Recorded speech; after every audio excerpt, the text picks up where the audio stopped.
नमस्कार, आप सबका स्वागत है हमारे चैनल नेक्स्ट 9 न्यूज। मेरा नाम है दीपक गुप्ता। लगातार उत्तर प्रदेश की राजनीतिक सियासत में इस बात के सवालात खड़े किए जा रहे हैं कि चाचा शिवपाल तो साथ आ चुके हैं सपा पार्टी के, क्या अपर्णा यादव को भी साथ लाएंगे। इन सब तमाम मुद्दों को दर्शक जानना चाहते हैं कि चाचा शिवपाल का अपर्णा यादव को लेकर क्या बड़ा कदम हो सकता है।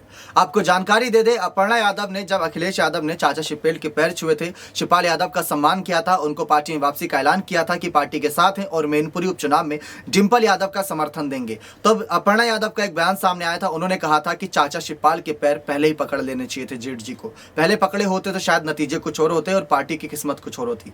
यानी कि अगर एक तरीके से देखा जाए तो अपर्णा यादव अगर अखिलेश यादव के फैसले के खिलाफ हैं तो चाचा शिवपाल के साथ हैं। और इस समय शिवपाल सिंह यादव सपा पार्टी के कई राजनीतिक तौर पर फैसले लेते नजर आ रहे हैं जो सपा पार्टी के लिए अच्छे हैं, सपा पार्टी के फ्यूचर राजनीतिक भविष्य के लिए बहुत ज्यादा उज्जवल हैं। लेकिन ऐसे में यहां पर अगर देखा जाए तो अपर्णा यादव की बात समय समय पर सामने आती है। हर कोई यही बात कहता नजर आ रहा है कि चाचा शिवपाल को अपर्णा यादव से एक मुलाकात करनी चाहिए और मुलाकात ऐसी होनी चाहिए जिस पर बात सपा पार्टी में वापसी को लेकर हो।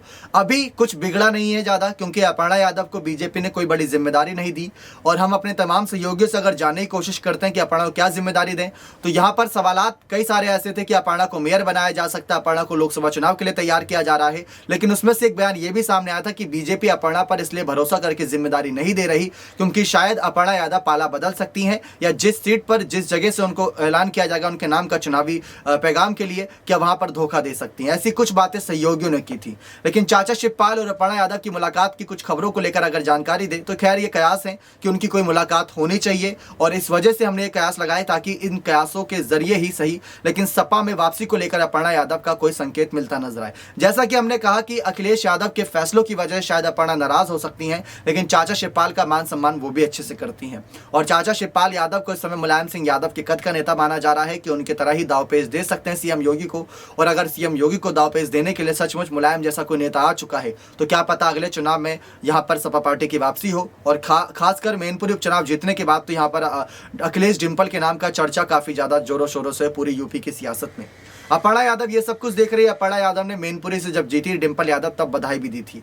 लेकिन अब शिवपाल सिंह यादव के क्या समर्थन में आएंगी अपर्णा यादव? क्या चाचा शिवपाल एक नेता प्रतिपक्ष के रूप में जो हमेशा से जाने रहे, चाहे उनको पद दिया ना गया हो लेकिन हमेशा विपक्ष को एकजुट करके लेकर चलने में जाने जाते हैं, क्या चाचा शिवपाल अपनी ही छोटी बहू अपर्णा यादव को घर वापसी करवा पाएंगे? क्या सपा पार्टी में वापसी करा पाएंगे? मेयर पद के चुनाव यहाँ पर कह सकते हैं बहुत ही नजदीक आ रहे हैं। अगर बीजेपी उनके नाम का ऐलान करने की सोच रही है तो अपर्णा को लेकर पहले से अखिलेश कोई फैसला कर दें तो बेहतर रहेगा, क्योंकि एक ही इसी साल कह सकते हैं दोनों बहुओं को घर की जिम्मेदारियां मिल जाएंगी, डिंपल सांसद, अपर्णा मेयर। लेकिन क्या ऐसा होता है? खैर ये सब कयास हैं। लेकिन अब देखा जाए तो बीजेपी में गई हैं अपर्णा यादव, अपने मन से गई हैं, अपने फैसलों के साथ गई हैं, मुलायम सिंह यादव का आशीर्वाद लेकर गई हैं और उनका आशीर्वाद परिवार का मतलब हर एक सदस्य चाहता है अपर्णा यादव तरक्की करे। लेकिन अगर सपा पार्टी के रास्ते में आएंगी तो शायद पार्टी नहीं चाहेगी कि अपर्णा जैसा कोई नेता उनका रास्ता रोके। ऐसे में शिवपाल, अखिलेश, डिंपल, धर्मेंद्र यादव की बात करें, तेज प्रताप की बात करें, सब एक साथ खड़े नजर आएंगे अपर्णा के खिलाफ। अब देखते हैं अपर्णा वर्सेस पूरा यादव कुनबा किस तरीके से आगे आने वाले वक्त में सियासी मंच पर एक साथ नजर आते हैं या एक दूसरे के खिलाफ। इस पर आपकी क्या राय है? क्या अपर्णा को घर वापसी करनी चाहिए? क्या चाचा शिवपाल को अपर्णा यादव को मनाने के लिए कोई बड़ा कदम उठाना चाहिए? तो अपनी राय कमेंट सेक्शन में जरूर रखिएगा। बहुत बहुत धन्यवाद।